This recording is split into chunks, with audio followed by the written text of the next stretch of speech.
Donc, qu'est-ce que c'est, comment ça marche et à quoi ça sert, quoi. Dans mon métier, je suis thérapeute. Thérapeute, et puis j'ai développé plein d'outils dans ma boîte à outils.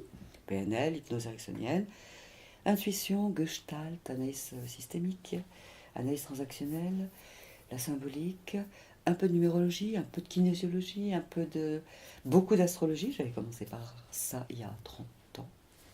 Et j'ai développé de l'intuition, comment être intuitive.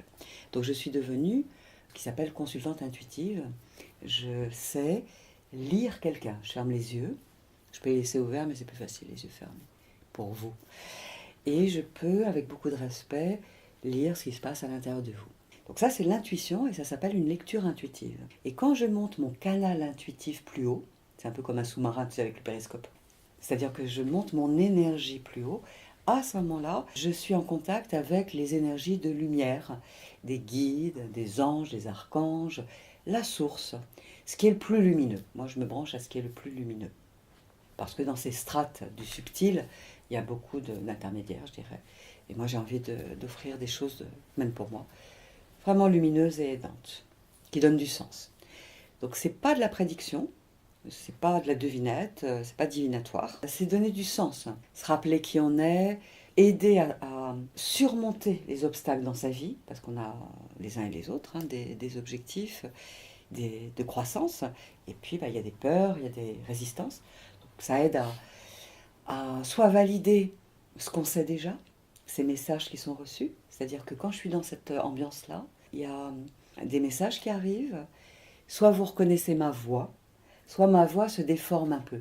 Et quand ma voix se déforme un peu, ou beaucoup, c'est que là, c'est comme s'il y avait une énergie de lumière qui venait à travers moi.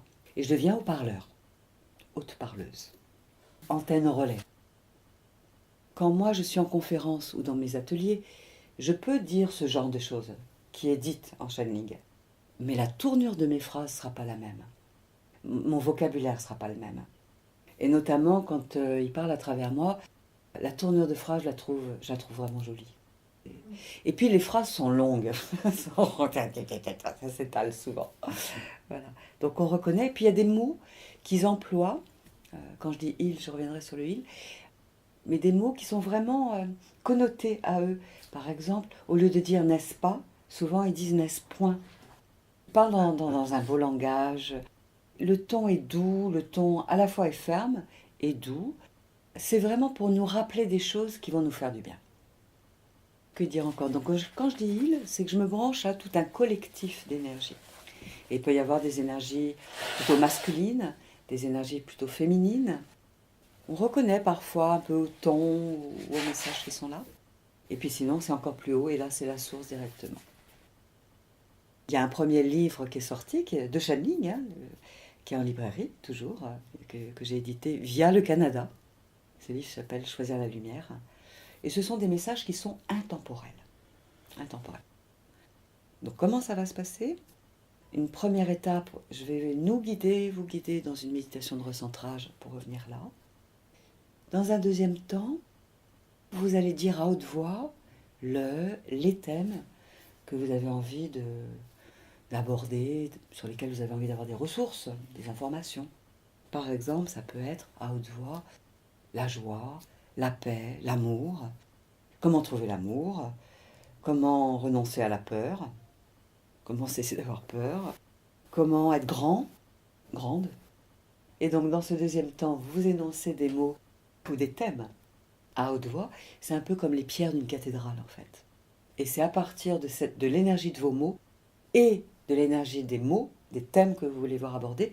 Ensuite, vous allez entendre merci. Et là, il y a un premier message. Ça dure environ 3/4 d'heure souvent. Et ça peut être vraiment sur tous les thèmes. Sur tous les thèmes de la vie. Ensuite, il y aura un espace pour que vous puissiez poser vos questions. Si toutefois vous n'aviez pas envie de poser une question perso, après, c'est ok. Si toutefois il y a même des thèmes que vous auriez bien envie de dire, mais vous n'osez pas, c'est ok. Simplement, formulez-vous les thèmes dans votre tête, dans votre cœur, à haute voix. Parce que l'énergie est lancée de toute façon. L'énergie monte.